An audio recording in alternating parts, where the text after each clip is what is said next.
Do I laugh? Do I cry? It's been 2 decades since Arsenal last won the English Premier League under Arsene Wenger. And ordinarily, I wouldn't do this, but because of the weight of Arsenal fans, my team placed 8th, and I'm not even going to lie. Or I've been a Man U fan since the 90s, but Arsenal, there's a certain one of our editors here, Fred Smith. I'm waiting for his return from his leave, and we'll have a very interesting discussion. But to Arsenal fans, I was at Starbites yesterday, let me just say this briefly, and I saw some children, Arsenal fans thronged Starbites, East Legon, and children decked in Arsenal jerseys. And I was asking them, why are you exposing the children to pain so soon? I mean, let them grow and have their options. But anyway, welcome aboard the news review. If you're an Arsenal fan, you are not going to like me today because I'm going to be on your case. 2nd to 20th, no trophy. 2nd to 20th, no trophy. It's only City that has a trophy. But time now for the news review. Right before I introduce my guest, Endpoint Homeopathic Clinic helps us every morning to bring you this segment. They're offering prostate screening for free if you're a man, fertility screening for free if you're a woman. Just reach out to them at any of their branches. Let's start with Accra. They can be located at Spintex opposite the Shell signboard. Then there's Kumasi, Kronum, Abuehia behind the Angel Educational Complex. There's Takrady Anaji Estate, Tema Community 22, Techiman Hanswa and Esiamanzima. Their call lines 0244 867 068 or 0274 234 321. Endpoint Homeopathic Clinic, the end to chronic disease. But our guest this morning, Sweetie, would you like to do us the honors? Well, he's no stranger to the show. We're joined in the studio by Courage Nobi, the Deputy Director of Communications for the Movement for Change. Although part of the Alliance for Revolutionary Change, they are still very much movements for change. Courage Nobi, welcome to the studio. Thank you, sweetie, and my own brother, all the way back to Legon days, the polyglots. We've always called him. This morning, you've escaped not supporting Arsenal. People collect water on. I'm a man of tough heart, yet I don't want to subject it to too many fluctuations. Yes. Good for you. Stay safe, my brother. Don't follow them. But around this time, if you're an Arsenal fan, maybe a Kotoko fan, maybe a Black Stars fan, Charlie, you are not in the best of places, because everywhere you pass, I'm a Kotoko fan, so Man U fan, Black Stars fan. It takes a lot of faith to survive supporting those teams. But how we do it on the show, Courage, you have about a minute to talk about any topical issue or any issue really of national interest that you'd like to react to. Oh, okay. Thank you very much, and good morning to viewers this morning. I think top of the list this morning would be road safety. I mean, for very obvious reasons. I think as a society, there's still much left of us to ensure that our roads are safe for passage, particularly the Accra-Kumasi highway and almost all other highways, Cape Coast, Accra, Adan, Accra, all those ones that take a lot of very high traffic, but these also take a lot of high speed in traffic. It's not just the volume of traffic, but the rate at which they have to move. For example, on the N1 stretch, from Aflao all the way to Elubo, people are crossing from this country to others and all of that. So it requires a lot of high speed, and that is why our road development, how we design and construct our roads are very, very important. And what roads we prioritize as a nation, are very, very important. The unfortunate passing of the driver of the president returning from a funeral, it leaves a lot to think about. Right. To be so one funeral leaves us with another funeral. But with another, I keep asking myself, and someone told me about the Cape Coast stretch recently, and do you know what my first reaction was? Cape Coast, Charlie, you better be careful on that stretch. Because we know, and I'm not trying to denigrate anybody, but that stretch it's dangerous. I don't want to use certain words. It's dangerous. Apart from, there's what we call the 13 curves on that stretch, and most drivers are not aware of it. Yeah. So if you know when you are getting to those places, you are a bit slower so you can negotiate them carefully. But apart from that, it's too dark. Yeah. it's just too dark. Sometimes from Winneba, you come all the way to around Kaswa before you begin to see some flickers of street lights. But it also means that the Fourth Republic so far has not been able to deliver on its promise. It's not been able to deliver. 32 years down the line, we've not been able, between the NPP and the NDC apiece, we've not been able to deliver road safety. But come to whether think it's of it, about the volume of roads we construct, whether it's about how we design and construct them, how we maintain and run them, and all of that, we seem to be failing at every point. I'm not saying nothing has happened. The president doesn't miss any opportunity to tout this administration as having done the most when it comes to road infrastructure. Contended, yes, contended, but he's touting that. And then we see, you know, the vice president, his wife, Samira Bawumia, there was an incident not too long ago. A bodyguard died, road accident. Now, another incident. I don't know whether I'm the only one who finds this very troubling. I think I find it very mediocre, you know, when those claims are being made. If what you need is 1,000 and your opponent did 50 and you come and you do 70, you don't tout it. Because we are still far away from the objective. But if you take us from 50 to 350, 400, 500, that is transformation. Right. So you see, between these two parties, when we say they've not yielded transformation for us, that is where the challenge is. So piecemeal development, very, okay, I better pass my neighbor kind of comparison, it doesn't help anybody. And that is why we need to make a decision as a country for one that will bring transformation, something drastic that improves our fortunes as a nation. Right. On that note, let's get into the newspapers, starting with the Daily Guide newspaper. On the front page, 2 dead, 14 injured in Esikado. That's the explosion that we saw there. Sidiku Buhari welcomes Stevie Wonder. St. Mary's College of Health Sciences holds matriculation. 1 killed in presidential convoy crash. John Kumah's death, personal loss, says Bawumia.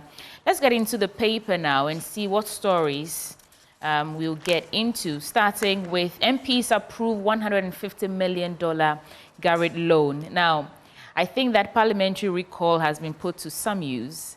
The story reads, Parliament last Friday approved a $150 million loan facility meant to finance the ongoing Greater Accra Resilient and Integrated Development Project with overwhelming majority caucus support, despite the minority caucus hardline stance to reject it. The New Patriotic Party majority voted 137 to 132 to pass the loan, which is an additional financing agreement between the government of Ghana and the International Development Association of the World Bank. Not just that, ministers were also approved. What I'll do is get through all the stories that I want to do in this paper, and then we get to the reactions, right?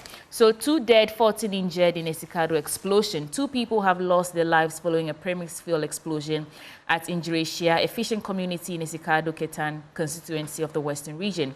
The 2 were among 16 people injured after the incident which occurred on Saturday. We brought that story to you earlier in our news bulletin on the AM show.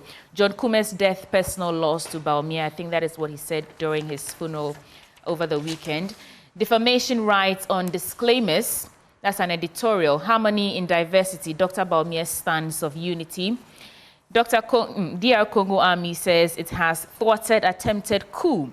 Let me get into that story. The Democratic Republic of Congo Army says it has quashed an attempted coup against President Felix Tshisekedi in the capital, Kinshasa, involving Congolese and foreign fighters. Now, DR Congo Army spokesperson Brigadier General Sylvain Ekenge said on the state-run broadcaster RTNC TV that several suspects had been detained and the situation is now under control.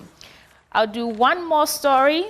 The presidential convoy crash. 1 killed in presidential convoy crash. A fatal accident, we're just talking about roads, occurred yesterday involving multiple vehicles from the president's convoy on the Accra-Kumasi highway at Bunsu-Echim, Asafo. The terrible incident occurred while the convoy was returning from Kumasi, where the president had attended a series of events over the weekend. We also brought you that story earlier in the bulletin. Fela McCarthy wants my house. IMF praises government's reform efforts. That is interesting. Head of Communications at the International Monetary Fund, Julie Kozak, has commended the government and the Bank of Ghana for making good progress On the country's comprehensive debt restructuring, Ms. Kozak, who was speaking at a press conference, said the government's strong policy and reform efforts under the program were being fruitful and signs of economic stabilization were emerging. I'll leave it at that, and then we'll get into those. Some quick reactions on those stories?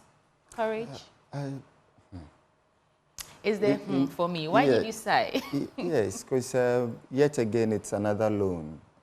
Yet again, it's another fire explosion. Yet again. So it's... When your debt to GDP is already at 104%. Exactly. So why are we still thinking of going in the same direction instead of changing direction? And that is the extent to which, mostly when you look at what is happening, you realize that really the establishment, and by that I mean the two parties that have been in charge, really do not have anything more to add, anything more to offer. Because 150 million, and whilst I was on my way listening to your colleagues on radio, they were talking about the IMF again preparing to sign off some $300 million tranche and all of that because some bilateral partners have reached a deal together with Ghana. You know, it does not augur well for us. Right. It will not solve the problem. It cannot solve the problem. I always say that the IMF was not set up to develop any nation. The IMF is set up to prevent contagion effect on other economies. So Ghana is in this mess. The IMF would come in so that it does not extend to Cote d'Ivoire and all other neighboring countries. What you've said is spot on. Exactly. I always go back to my interaction with the IMF boss. She said exactly that. Ghana is this and that. We don't want, you know, Ghana is a bastion of whatever, economic and political progress within the sub-region. You don't want it. That's exactly what she was alluding to. And that's what they are there for. So when I hear politicians begin to praise themselves for being at the IMF and saying that we've made this progress, we've made this marginal progress, and it's all this tiptoeing. We've not leapfrogged. We've not jumped out. You know, and you cannot do that with the same mindset. See, I was with one of my elderly colleagues when two officials of his bank walked in. And guess what? It was the relationship manager who manages his account and the operations manager of the bank. So I was like, oh. And they're like, oh, we came to find out whether all is well because realized that for some time now you've not deposited. He says, well, I'm not making sales. Check the shop. Right. Everything is, the prices have gone high due to exchange rate and all. So at the end of the conversation, I just asked the lady, so what is your current interest rate? He says, we've stopped giving loans. Because you can pay back. Yes, stop giving loans because too many individuals and companies are unable to pay back. Right. So, okay, before you stopped, what was the last rate? It said 32%. Yeah. I mean, honestly, if you're borrowing today, if you're adding, you know, the normal borrowing rate, if you're factoring in inflation, if you're looking at, you know, insurance, Yes. if you are looking at what the bank will take, I mean, you're looking at 40%. Yes. 40%. It means that for any business that you are doing, if you are not making more than 50% profits, you cannot finance your insurance, your loans, and all of that, and also sustain the business. And that is why many companies are closing down. Yeah. We only hear of the multinationals who are leaving.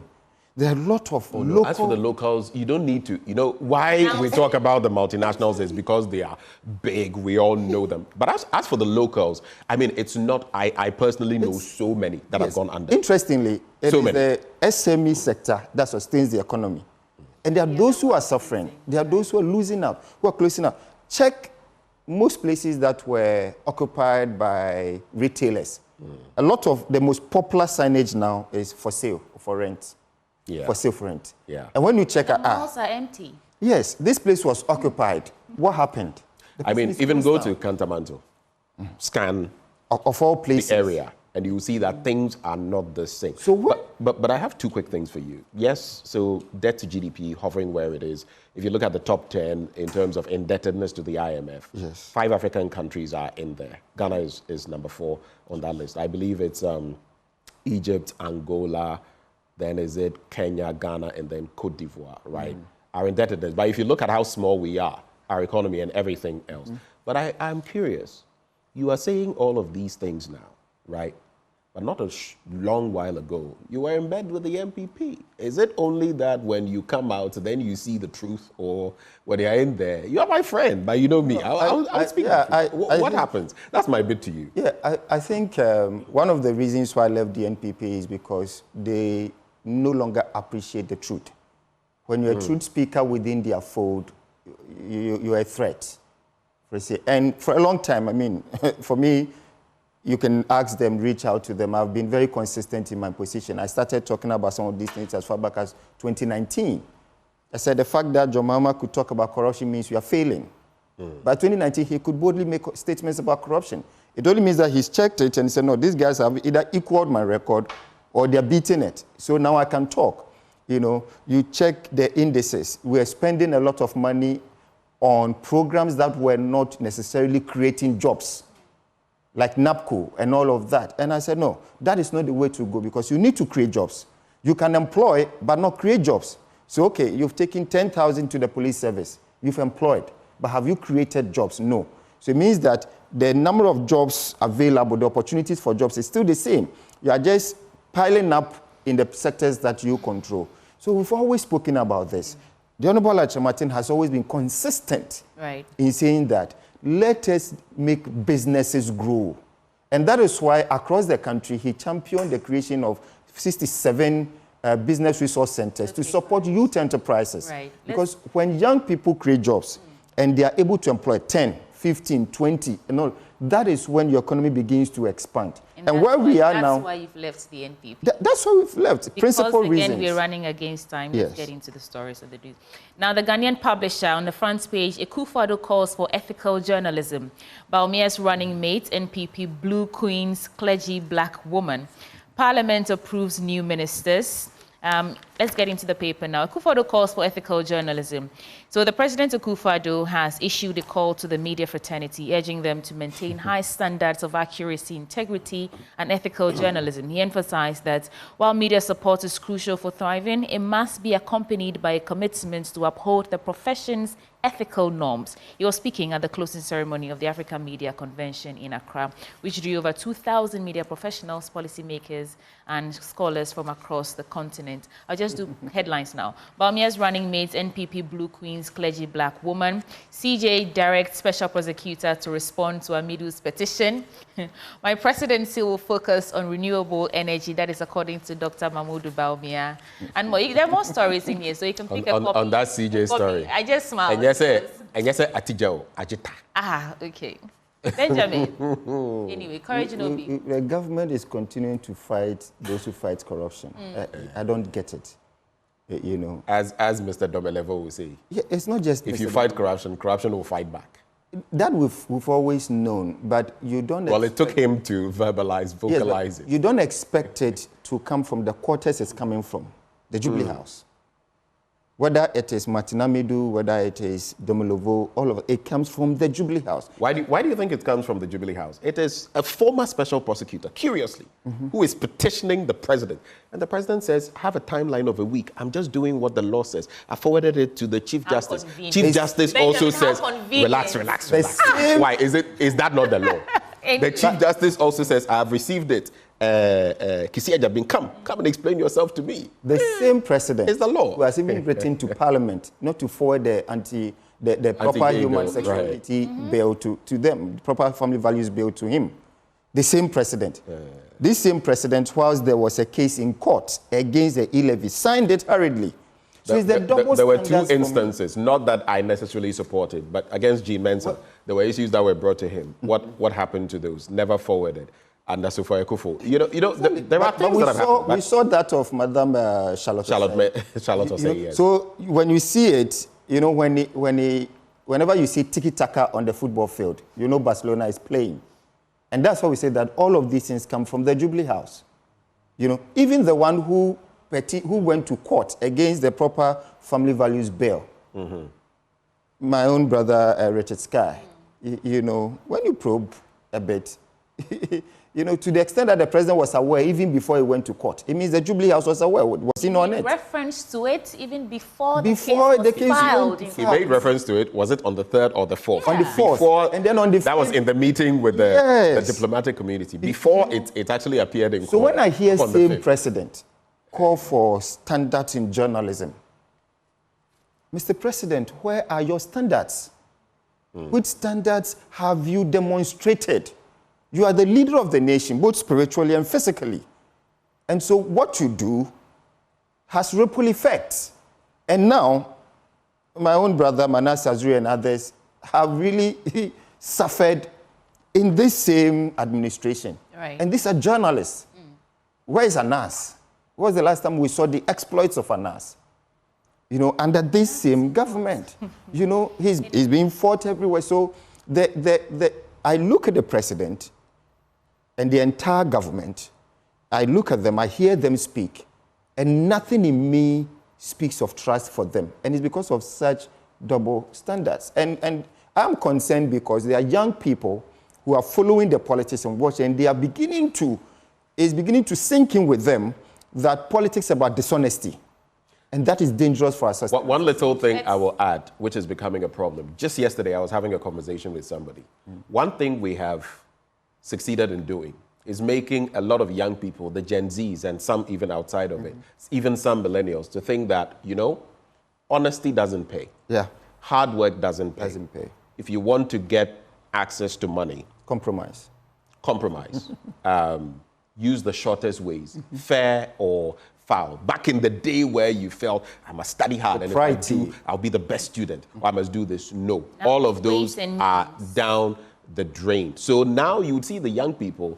A friend was telling me a story of a young lady who had got into a certain company, and she went and spoke to the boss and said, I mean, give me a roadmap how I can get to your office in the next 3 to 5 or maximum 10 years. And the boss told her, it took me over 20 years to get here. The mindset is shortcut, because that is what the leaders are showing to them. You see somebody who has nothing in government 1 year, 2 years. The person has 3 buildings. How long will it take you to do that? Maybe 100 years, you will not be able to do that. So that's the example we've set. I think Peter Obi of Nigeria says something that whenever you see a country where the politicians are richer than the businessmen, then there's a problem. And I think that is where we are presently in Ghana. Now, the problems we have in this country is not that we don't know how to fix them. It's simply a lack of will. When you talk of corruption, galamsey, unemployment, all the issues we have, even electricity, all of it, inflation. You cannot tell me that we don't know what policy framework can work to arrest the cedi to prevent this consistent depreciation. It's just a lack of will, because when they frustrate us like this, they make money at the back of it. I don't understand why issues as simple as this, roads, and the danger with this lack of light on the streets is that if you are a driver, you want to see. So you put on your highlights and then you blind the person coming, and then it's just disastrous. It's just a lack of will to do right by the country, which is why everybody wants to leave the country. But you know why it is let's get into your papers. You know why it is so briefly? Yeah. It is not about knowledge. It is about being ethical. So who is it, Francis Schaeffer, who said that when you educate a criminal, you've only multiplied his chances of stealing, of engagement. So we have a lot of knowledgeable people who do not have the character needed to do what must be done. And that's why, I mean, I'm a Christian. Jesus said the heart of man is desperately wicked. Right. So until we as people look out for people who have the character, not necessarily people who waddle intelligent or sound intelligent. We saw the public lectures. Going back to saying vote for a Christian leader, is that not a Christian leader, but a Christ-like leader? Right. So we've heard the public lectures of the past. What are we seeing? So it's not about blah, blah, blah, blah, blah, blah, blah, blah. No, it's about when we check your track record. That's why in the past, for someone to even be promoted in the military and other places, they go as far back as to your primary school. What was his character like in primary school? in junior high school, in senior high school, if they see a certain consistent thread, that means that this guy has the character that can be used to develop a nation, to build. But now, shortcuts, and we put people there, and greed does not do right. Courage, let's Never. get into this. All right, thank you. I think I have the finder here, and it says 459,291 voters registered. And I'll read that shortly. It says the Electoral Commission, EC, has successfully registered 459,291 first-time voters in the ongoing limited voter registration exercise. And it gives the regional breakdown. And I think Ashanti region is leading with some 81,163, followed by Greater Accra 62,000, Central region 49,000, Eastern region 44,000, all the way to, I think, Savannah region, which has the Ahafo region, which has 10,073 lowest. But the gender dimension is what is interesting. 53% are female and 46.9% male. So it means that we're going to see more females voting, even among the younger ones. But connected to that is a second story that says that 2 Togolese arrested for attempting to register as voters. I think it should be far higher, knowing what the party is. But it says the number is higher than that. Yes. Maybe this is only for Finder is reporting to you. It says 2 Togolese nationals were arrested by the police in the Boem constituency of the Jasikan district for allegedly attempting to register as voters in the ongoing voter registration exercise. The arrest occurred on Sunday, May 19, 2024, around 4 p.m. I think I can imagine that it was more to go in this limited voter registration exercise. But one interesting story here, and I'm interested because it shows our character as a nation. Mepe flood victims accuse VRA NADMO of neglect. Mepe. 8 months after the Volta River Authority's water spillage from the Akosombo Dam, the humanitarian crisis in Degome, Mepe, is escalating with over 200 flood victims still languishing in makeshift tents. Over 200 victims are still languishing. I picked this story because we are not thorough. We don't follow through. So we are interventionists. Touch and go, touch and go, touch and go. And it shows in every aspect. We've had conversations with some of them in the studio. Yeah. Many of them are still suffering. Members of parliament still struggling to get stuff for them. Banana farmers and others who have lost. It's not just people who have lost their houses and stuff. Business. Livelihoods, gone. Everything, investments, gone. How do we revitalize, resuscitate such businesses? No plan, no clear plan. One of the things that worries me about NADMO says National Disaster Management Organization, right? Disaster management. Disaster management begins from planning. So look at how we plan our spaces. There are places that are now developing, and we are planning them for disaster, basically, because we are not planning. We sell land that is not serviced. We sell plots of land. People buy and build anyhow. Building waterways. Waterways. We allow that to happen. So people are building on slopes. McCarthy Hills going into so you all those places where they shouldn't. They shouldn't, because that's one of the most active volcano areas. Seismic areas. Yes. My point is that you don't watch some development to go on, that we can all know that this will lead to disaster.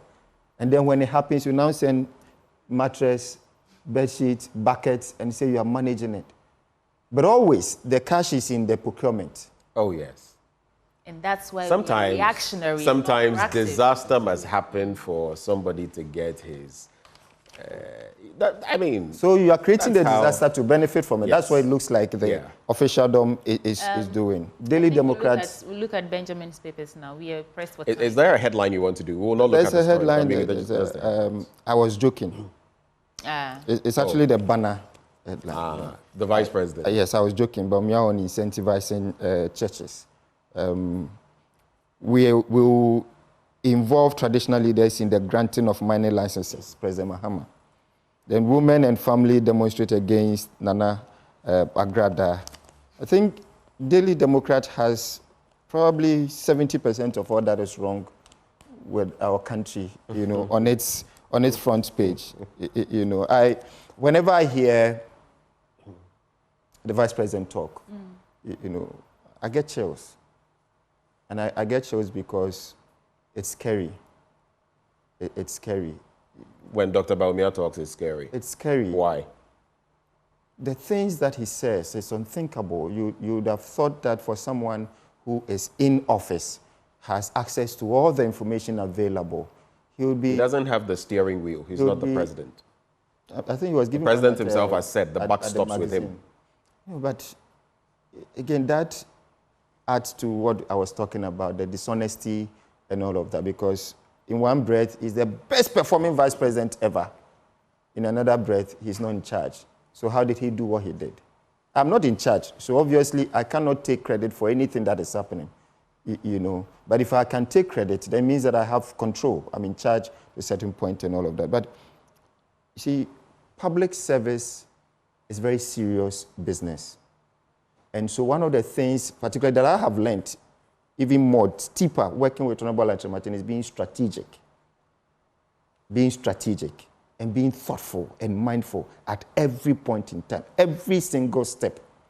We've learned of other jurisdictions where when the president is outside, even the number of steps he takes before he turns, and it's all calculated. Yeah. Right. How much more what is said and promised? Okay. I think it is counterproductive for our democracy to have leaders who say things without thinking through them. Okay. And that's why President Mahama, I cannot trust his promises on Galamsey. Okay. The current phase of Galamsey we see started with him, 2013.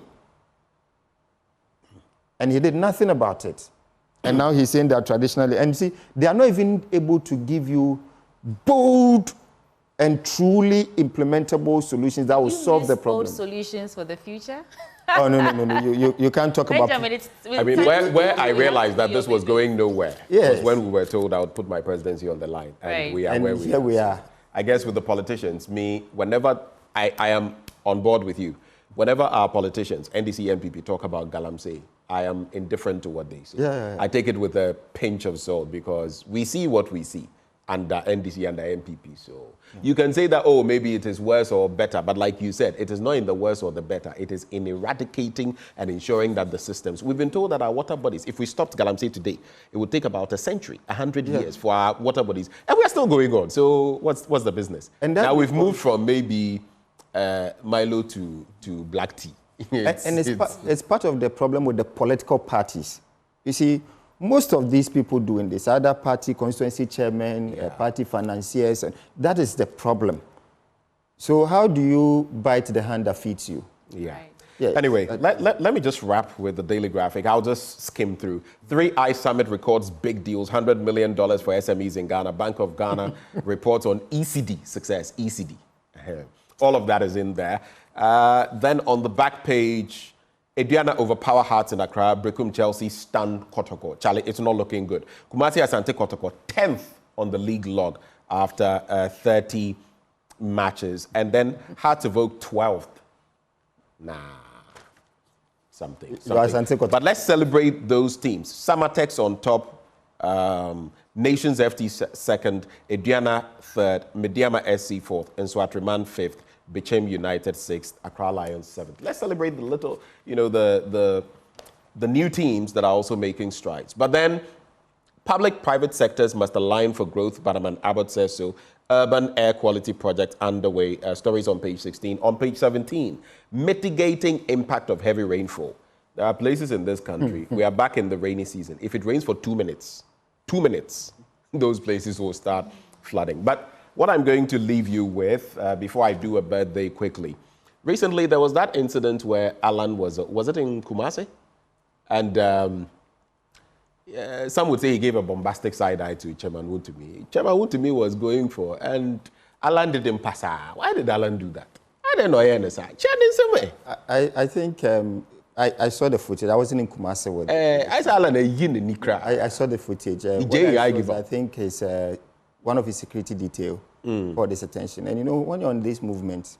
At that very moment when he was going to shake every single prompt... No, you see, you, the individual, you're there, right? You are being managed. and directed. Oh, I agree. Your security detail determine everything you do. If you don't go by their cue, you may have a challenge. So what I saw, I know that particular one was a security DA called his attention and he was attending to him. And at that very particular point in time, we saw the outstretched arm of Chairman Wontumi. I'm sure he saw him coming down. I don't think. But the hand, Chairman Wuntumi's hand remained there for a while. He could have been a bit more patient, and I'm sure he would have finished his prompting in there. Okay, it's a wrap. Patience is a virtue. It's a wrap for us. Some Arsenal fans are threatening me online. It's just a joke, though. My friend sends a message. He says they may do something. I'll not mention it. I'll see you, Kafui. I'll look for you. But someone comes underneath and says, Wolves will win the league before Arsenal. In other words, before Arsenal wins again, then maybe Wolverhampton Wanderers would have won. A happy birthday, glorious happy birthday to the National Children's Ministry Secretary of the Apostolic Church Ghana, Deaconess Mabi Abena Frimpoma. May the good Lord bless you with the good fruits of the land. May he satisfy you with long life and good health and make you great. Stay highly favored. And it's from the Children's Ministry of the Apostolic Church Ghana. Happy birthday, Deaconess Mami Abena Frimpoma. Thank you so much. Happy birthday, Deaconess. Yeah. She's your deaconess, eh? No, I'm not in a point, but listening to what she's doing a very important job. Oh, yeah. The next generation. Children's ministry. Crucial. And making sure that they have the right ethical behavior for the future. Maybe that's where we can have a lot of hope. Courage Nobi, thank you for joining the conversation. He is Deputy Director of Communications, Alliance for Revolutionary Change. This segment always brought to you by Endpoint Homeopathic Clinic, and they're ending with us. If you're a man, prostate screening. If you're a woman, fertility screening. They're offering these to you for free. Reach out to them at any of their branches here in Accra. It's Pentex opposite the Shell signboard. Kumasi, Kronomabwe here behind the Angel Educational Complex. Takrady Anaji State, Tema, Community 22, Techiman Hanswa, and the Siaman Zima. Their call lines 0244 867 068 or 0274 234 321. Endpoint Homeopathic Clinic, the end to chronic disease, but just the beginning of the taunting of Arsenal fans. Arsenal fans. Charlie, 2nd to 20th, no trophy. Sports is up next.